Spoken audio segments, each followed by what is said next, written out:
Hey fellow Canadians. Today we're going to take a closer look at the current state of the Canadian Liberal Party, what they've accomplished, where they've fallen short, and the kind of spending that leaves many of us shaking our heads. Let's dive into it together, as average Canadians trying to make sense of it all. First, let's be fair and give credit where it's due.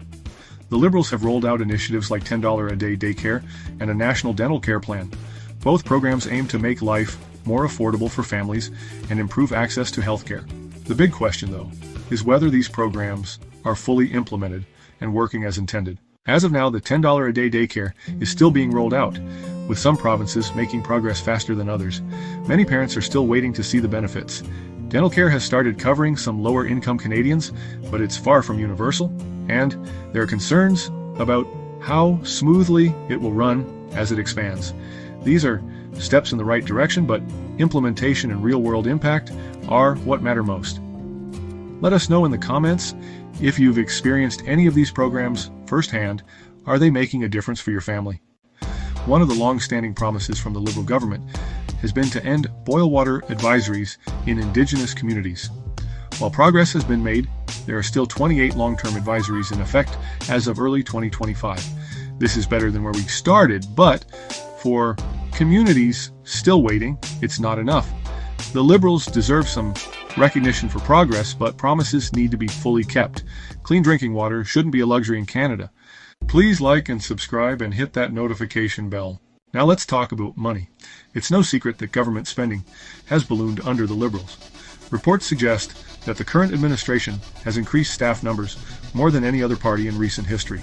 While more staff might mean better service, it also means higher costs, and there hasn't been much transparency on whether this staffing increase is actually delivering better results for Canadians. And then there's foreign aid. Canada's foreign aid spending has been generous under the Liberals. Recently, Canada committed $65 million in military aid to Ukraine, including small arms, ammunition, and protective gear. $15 million in humanitarian assistance for Lebanon. While supporting global allies is important, many Canadians face inflation, rising housing costs, and healthcare challenges. Should we help other countries with water issues when Indigenous communities here still have boil water advisories? Another sore spot is the cost of travel and meals. This usually gets the most backlash from Canadians when it's posted in the news. In October, Canadian officials attending the G7 summit in Italy racked up expenses exceeding $500,000, including luxury accommodations and high-end dining. Ministerial travel in November cost over $1.2 million. Seeing such extravagant spending when ordinary Canadians are struggling can feel like a slap in the face. We can't talk about government waste without mentioning ArriveCan.